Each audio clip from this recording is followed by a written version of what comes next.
Major U.S. stocks mixed in Friday trading. Before we start, a quick word from our sponsor. This video is brought to you by XNES, the world's leading retail brokerage firm offering ultra-fast execution and no overnight fees. Look for a link in the description below.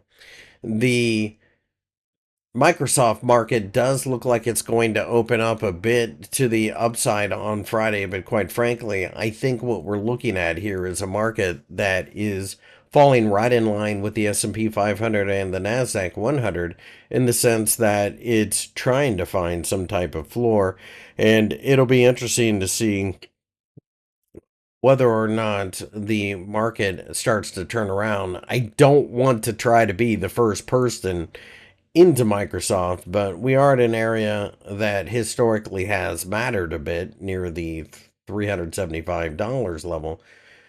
Although, really, beyond that, all of the technical analysis for Microsoft is pretty negative, as we even had the death cross about a week and a half ago. So, wait and see on this one.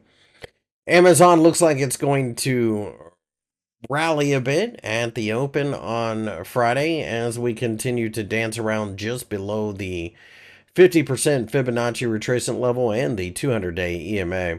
If we can get a daily close above the 200-day EMA, then at that point in time, I'm probably going to be a buyer of Amazon. On the other hand, if we break down below the $190 level, then we will test the 61.8% Fibonacci retracement level, which is essentially the line in the sand for any possible recovery in this stock back to an uptrend. Apple looks miserable, although it is going to open a little higher in the early hours of Friday, but really at this point in time, it's like a hot knife through butter. It just is falling and falling. Whether or not it can hold this area remains to be seen, but if we were to break down below the $205 level, that opens up a move down to the $195 level pretty quickly. Quite frankly, there's nothing on this chart that looks remotely appealing to me. And unlike Microsoft and Amazon, Apple isn't even trying to consolidate at this point. So, with that being said, I'd be very cautious about trying to buy this stock.